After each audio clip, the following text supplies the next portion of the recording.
Hey up, welcome to the Cannon Hall Farm podcast. With us, the Nicholson brothers farmers Rob and Dave. We're two Yorkshire farmers who, along with our dad Roger, brother Rich and the rest of our family, have turned a farm with 2 sheds and a barn into an award-winning tourist attraction. You've seen us on telly, live on Facebook, and now we've got our very own podcast. And today we're here to talk about farming's unsung heroes. And I'm not meaning David. There's bigger heroes than that. He's talking about himself. Anyway, coming up. And what about Pete? Pete? I did a bit of castrating with Pete once. Yeah. He's an expert at that job. So if you want your testicles removing, Pistol Pete's your man. Yeah.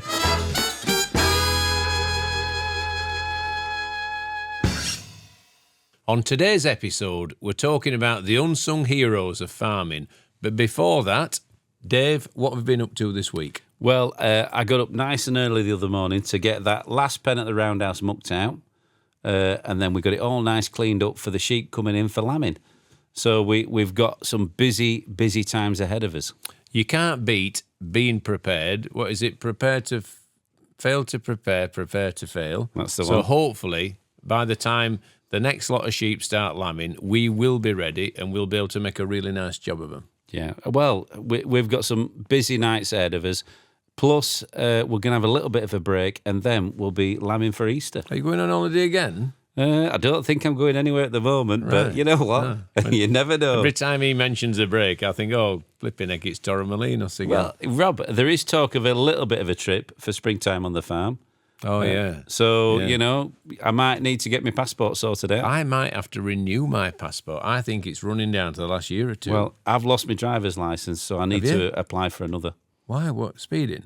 No, I just lost it. Oh, thank God for that. No, Right. I've just lost it. It's gone missing. But when someone says, I've lost my licence, you fear the worst. But I've lost my paper copy. I'm going to have Right. to get one of them plastic cards now. I've got Julie applied for one for me. I've got one. I've got both, paper right. and plastic. Okay, well, that'd be good if I can find my paper one again. Yeah. I'll tell you what I've been up to this week. Go on then. I went to Asda, right? Yeah. And there was not one till open, apart from self-service checkouts. So I went into the self-service area, and it's daunting for a person like me, an older gentleman who's not used to the modern ways of the world. And I said to a very nice lady, I said, "Excuse me, but can you help me?" Right? Was it an Asda lady? Yeah. Okay. And she says, "Yeah, of course I can, love." And so I said, I want to buy these, but I don't know how to do it. So she says, "Come here." Ding, ding, ding. Where's your card? Bing. And off I was. And So you actually didn't do it in the end? no, but someone helped me. Well done to Asda for sorting that out. Yeah. But I just want to pay someone some money for my goods and not to have to go through all that rigmarole. Okay. And did you tap your bottom on the way out and go Asda price? No, but I did thank the lady very, very much.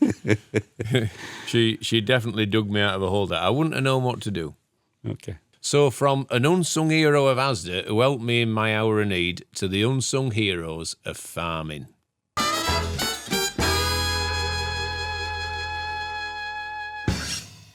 The idea of farming's unsung heroes came from apparently me describing artificial inseminators of cattle as farming's unsung heroes. So, Dave, would you agree with that? AI men are unsung heroes. AI men and ladies, right? Because it's not just men. I only ever knew an AI man, actually. I never knew an AI lady. Well, it's not just cattle, though. You got to think about it, Rob.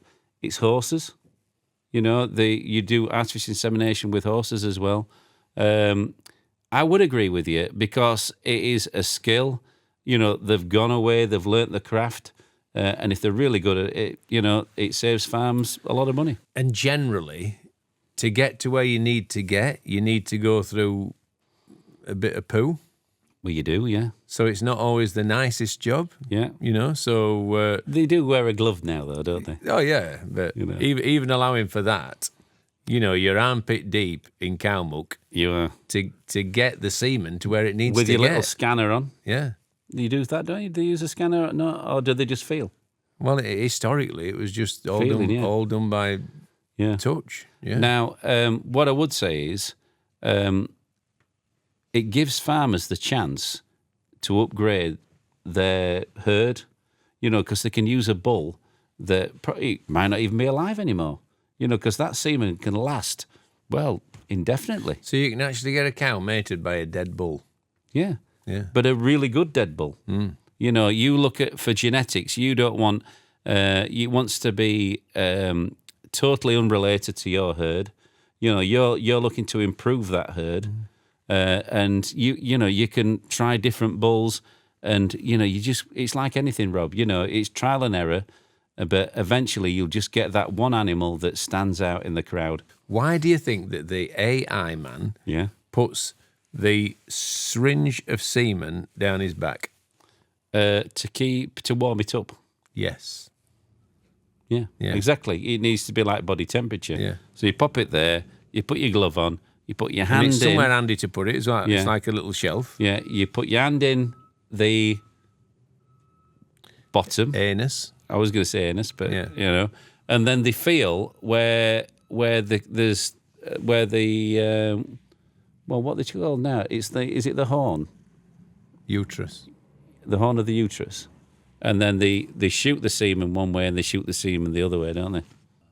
We've got our production staff giggling away behind the camera, but this is a really important part of farming. Not everyone can have a bull, not everyone can have a stallion, not everyone can have a boar. And for these facilities, this semen to be available to impregnate animals on the farm without having to travel them is a real bonus. So the AI people of the world, we salute you. Yeah, and when it comes to pigs, you can actually do that yourself, can't you?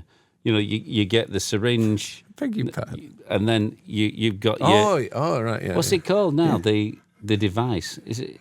Catheter. Catheter, yeah. And with pigs, it's a little bit different, but you don't actually need a vet or anyone to do that. It comes through the post, and then you can just screw it in there because you're like a corkscrew. Yeah. There's a little bit of a link with people that do AI and my next category of farmer. It's people that champion a rare breed, like Shire horses, Gloucester Old Spot pigs, anything like that. The AI people do such a great job because you can take your stallion and deposit the semen at these places, and then it's shipped around the country, and it's helping to actually promote and save rare breeds. And who's in your mind? Who is that unsung hero? Well, there's a lot of breeders of Shire horses. We've met some, like Ted. When we took our mare Silver up to his farm, and he got his foal and grafted it onto her, adopted it onto her to save it. I would agree with that. I think people who breed Shire horses generally do it for note yard. There's no money in it. What they've got is an intense passion and interest and love for those horses, and they dedicate their lives to them. The holiday time is spent at horse shows. The money is spent looking after the horses, and they do the best they can to try and break even whilst looking after what is an iconic, majestic animal that could be lost in a generation without people like that. Exactly. So for me, they get my vote. So any other unsung heroes spring to mind? There is one, right? Where you've got livestock, you've always got dead stock. Now, we've got a local firm that comes, picks up our dead stock, and it's cremated and sent away. But what I would say is they do an absolute superb job. It's not the best job in the world, and they look after the farmer. They don't charge them too much, and they are, 100%, on the farmer's side. They're not in it for the money, and I think they do a fantastic service. Yeah, a company called Pears, and Graham is the head of that company, isn't he? He's a real good man. And they're a really good outfit, a really good organisation. We fight tooth and nail not to have them on the yard because it means one thing, that we've lost an animal. But you can't go through life never losing anything. And we don't do badly, do we? We do pretty well. But when the worst happens, they're there to treat the animal with dignity and in an appropriate fashion. So we thank them very much. David's right, they're a good firm. If you think about it, Rob, when the worst happens, you need to have it dealt with quickly. Yeah, and they certainly do that. It's an awful thing to talk about, but decomposition starts very, very early on, and the sooner that that they're away and cremated, the better for everyone. And the sooner you can move on and sort of say, right, that's not going to happen again. I'm going to make sure we keep everything as healthy as we possibly can. I do get asked this question occasionally when I'm around the farm. So, it is something that people, do quite want to know.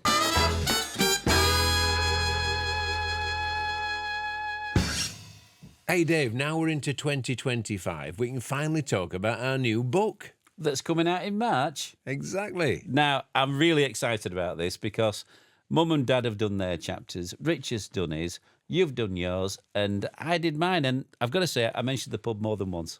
Well, I'm really looking forward to hearing everyone's contribution, because I don't know yet what Mum and Dad have written. I don't know what you've written, and I don't know what Rich has written. But I would imagine Richard in particular has definitely got a story to tell. Absolutely has. We can't wait for you all to get the chance to read it. You can pre-order it right now. Simply visit merch.cannonhallfarm.co.uk and reserve your copy now. I'm going to do that, Rob. You don't even know how to do it. I'm going on Google.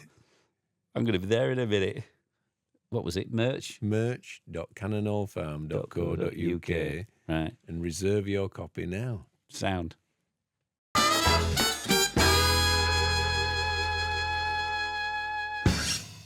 It's not just individuals I'm thinking of. I'm thinking of all the farmers out there. When they've got a little bit of wasteland, what do? They plant a few oak trees on it. They look after the waterways. They care about the environment. So all the farmers out there that do all this good work, I think they need a mention as well. I think farmers in general, and you can't say everyone's the same, but no. Farmers in general are good custodians of the land. They want to leave it in a better condition than when they inherited it, and they want to look after the wildlife. There's nothing I get more pleasure from than seeing the barn owls flying about locally, than seeing the curlews come back every spring, and to see, badgers, foxes, deer. I've always found seeing wildlife like that to be a wonderful thing, and to see them on our land is always a pleasure. So, when we walk down the stream, Rob, you might see a kingfisher. In the water, if you lift up a stone, there might be some crayfish, and we have got some of the rare crayfish, in our stream. And people, organisations like that monitor it, look after it. They're there to make sure wildlife is surviving. I think of all the things that are happening at the moment, the waterways give me most cause for concern. I don't think our rivers are up to scratch. I don't think there's the level of fish life that I'd really like to see. And I think that could be better. Yeah. I hope in years to come it does get better, because they're the arteries of the country, aren't they? And I don't think we're looking after them adequately. But sort of bird life, I seem to see a lot of different species round and about. They seem to be thriving and flourishing, and I love to see them around the farmyard. It means a lot to see. We've got rock doves, haven't we? We've got tawny owls in abundance, and your favourite, the wood pigeon. Wood pigeon. I saw a bullfinch the other day in a squirrel pen. I love little birds like that. I've seen one or two greenfinches as well, because they died away quite rapidly. It's nice to see them coming back a little bit. See, when we were lads, the house sparrow was absolutely plentiful, but they've taken a bit of a knock, haven't they? There's not as many of those as there used to be. But things like the goldfinch, which used to be very rare, you now see them much more often. So pied wagtails. Things seem to ebb and flow and oscillate, don't they? And have a good year and a bad year. But anyway, it's nice. Tree sparrows, see them quite a bit now, and they used to be quite rare. The old dunnock. Yeah. Rob's just chuckling to himself because he's remembering when he was at school, this van came into the school with lots of stuffed birds, and all the children were asked, "What's this bird?" And we all took it in turns to go. It'd take about 8 of us a time into this van, and they got all these stuffed birds and animals. Right, and they were saying, "What do you think that is?" "Blackbird, miss. That's a crow, magpie." And then there was this little brown one, and no one knew what it was. And I could just see round corner, I could see the label, Dunnock, right? No one else had seen it. And I went like this. I can even remember going this. I went, is it a Dunnock, miss? Like that. Is it just to try and make the if it had said Ed Sparrow, that would have been a bit more convincing. The deceit more believable. And it was believable. And I can remember now, it was Mrs. Hamer, and she says, he knows that because he lives on a farm. Yeah. Did you get a house point or anything for that? Probably. Yeah. I probably got to eat biscuits in the headmaster's office and stuff. Well done, Robert. Yeah.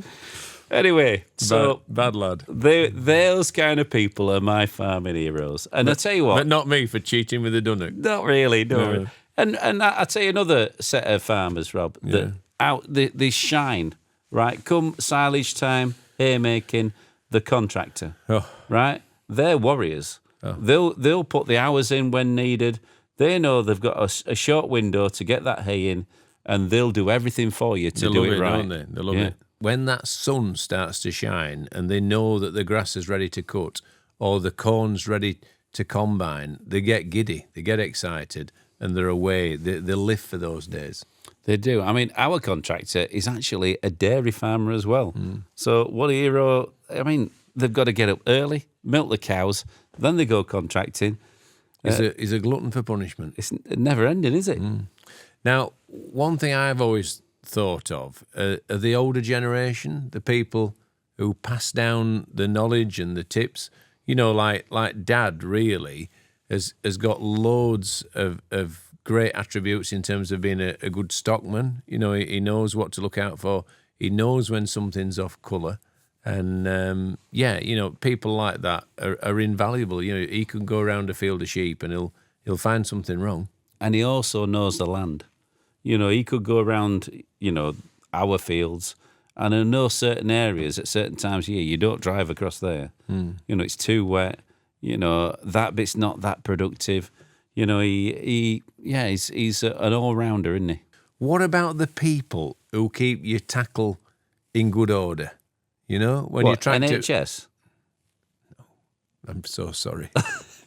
When your tractor breaks down, when you mower as a disc that breaks, you get the fitters and the mechanics that come out and they sort the job out and get you running again. You know, those people are invaluable. Tim from Melvin Cars. Yeah, he's a legend. Yeah. Harvey and his lads, they come down, get the JCBs going. Without them, you'd be stuck, wouldn't you? Yeah. You know, in your hour of need, you need people you can call on. What about Tim Wood? You know, our head of maintenance, you know, there isn't a lot he can't turn his hand to. Yeah, Tim can turn his hand to anything. Air conditioning, plumbing, you know, he's the man. I think someone like Tim digs you out of a hole. You know, when you're up against it and you need something mending, he's pretty flipping handy. You know, we'd be stuck without him. Kieran, I'm going to give Kieran an Unsung Hero Award because he is a thoroughly helpful person. He's quite a good mechanic as well. He gets stuff running. Right, and another group of people, the vets. If you need a cesarean or anything like that, they come down, they get the job done. They'll even do it in the barn if you can't get the animal to the surgery. I think, they need a bit of a mention. Yeah, I think when you're up against it, when you've got an animal crisis, the fact that you've got the vet that you can ring, and don't get me wrong, you know, they're a business, but they're a very caring business, aren't they? They want to do well for you. They want a good outcome. You know, they'd much rather treat an animal and it survive and thrive than go the other way. So we're lucky to have someone like the vet who we can refer to when we've done our best, but it's not been good enough. No, and we've got a good bunch of vets, haven't we? Yeah. You know, Rowan, Shona, David, Matt, they're all, up there. Peter, Julian. Yeah, I mean, they're all good at the job. You know, who's your favourite? That's a tough one, that. I like them all the same. No, but who's your favourite? I really like them. No, I didn't say who do you like best, but who's the best? Who would I go out for a beer with? No. Who would you let treat your dog? All right, to give it the best chances available. Rohin, I'd do a pygmy goat cesarean out of all of them because I've seen him at work. He's good. Treat me dog. I haven't got a dog, so I can't answer that. Who would you have treat your favourite sheep? Shona's great. She's always done a good job, again, with cesareans on sheep. Matt, absolute legend at carving. If you've got a problem, he's your man for that job. But you've not mentioned David. Is there any reason for that? No, I'm just getting to David. No. David, 10 out of 10, right? He's very good with, he delivered an alpaca once, and there you've got to be careful. And what about Pete? Pete, I did a bit of castrating with Pete once. Yeah. He's an expert at that job. So if you want your testicles removing, Pistol Pete's your man. Yeah. Pete is your man. I've seen Julian? him. He's quick and efficient. Julian's good. I'll tell you what. I remember with Arnie the ram, he had an eye infection, right? And we had told that ram still as anything, and he injected into the eyelid, right? Steady hand, very, very good. Yeah. So what you're saying is you like Shona best? No, I like them all the same, but they're all very good. Yeah. I remember Shona did I couldn't get this lamb, and Shona got it out. Yeah. Again, I were very relieved that she could do that. Right, that is the end of our chat about unsung heroes, and we've gone down several cul-de-sacs there, and we've been through all kinds of trades and descriptions, but we're grateful to them all. We'd be lost without all of them. And thank you from David and I for farming's unsung heroes.